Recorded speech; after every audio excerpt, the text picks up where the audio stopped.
Hello, guys. Today I will be talking about making brownies. I would like to say that I do like to bake. It's something that I enjoy doing, especially learning how to do it from scratch.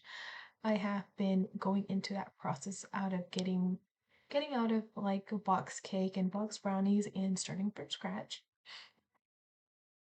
I do have a semi-sweet tooth. Uh, it's something that I've learned to control over the years. So now I try to bake maybe at least once a week instead of multiple days throughout the week. So let's go ahead and start with the ingredients. All of these ingredients are important, and it took a while for me to kind of get a recipe that I personally like. Um, to each their own is what I really like to say, just because, all of us have different taste buds. And I think that's something really important whenever you're cooking or baking.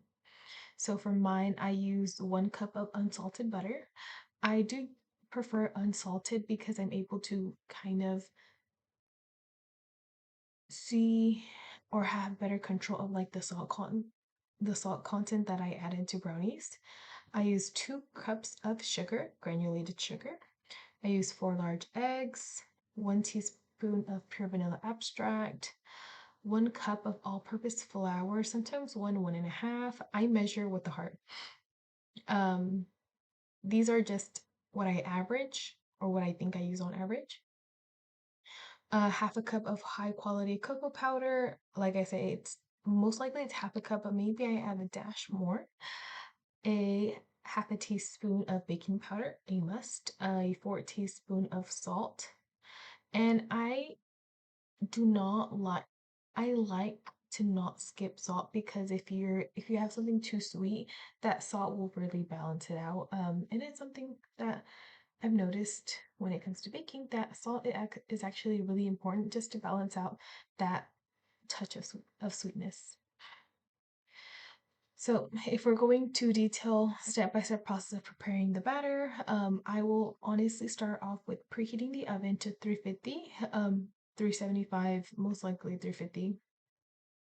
I will grease and flour bake my baking pan, ensuring an even coat to prevent sticking, or I also do use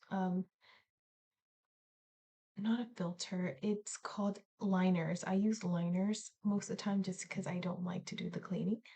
So I melt the but so to start off with, I melt the butter and I allow it to kind of cool. In a mixing bowl, I combine the sugar, eggs, vanilla extract, and then I mix those up. As I'm mixing those up, I slowly add the butter in. And after that, you'll end up having like a good rich texture. In a separate bowl, I whisk my flour, my cocoa powder, my baking powder, and salt. And then as I'm going in, I will start to add the dry ingredients into the wet ingredients. So I'll have 2 bowls, one with my dry, one with my wet. I will add my dry to my wet. Don't add it all together. I will add it in bunches. Once I have both of my bowls mixed together, my dry ingredients with my wet ingredients, I then will add anything else that I want to add. I personally like to add walnuts to my brownies, so I will have a brownie walnut. Like I say, to each their own. We all like, you know, some of us may like plain brownies, some of us may like a little brownie with a little extra. So for the baking stage. So now we will be pouring in the batter into our pan, making sure that it is lined or covered with a baking spray. So the optimal baking times is 25 to 30 minutes. I like my edges a little bit crispier, so I will leave them in maybe for an extra 3 minutes, and that's just me. And then after those 25 to 30 minutes, you can do a toothpick or knife check, which is just poking it in the middle just to make sure that it's all baked around. And be careful when taking it out. Make sure you grab your oven mitts before to grab your brownie tray. After you've gotten your brownie tray out, I would suggest, leaving it to cool for about 10 minutes before cutting into them. I sometimes transfer them over to a rack just to let cool, or I will set it outside, but I usually just let it sit for about 10 minutes. And that's mainly what I do to make my brownies. Thank you.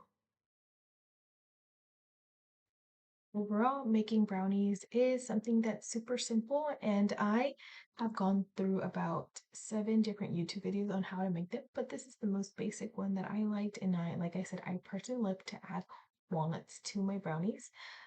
Like I mentioned earlier, to each their own, and I hope you guys enjoyed my video.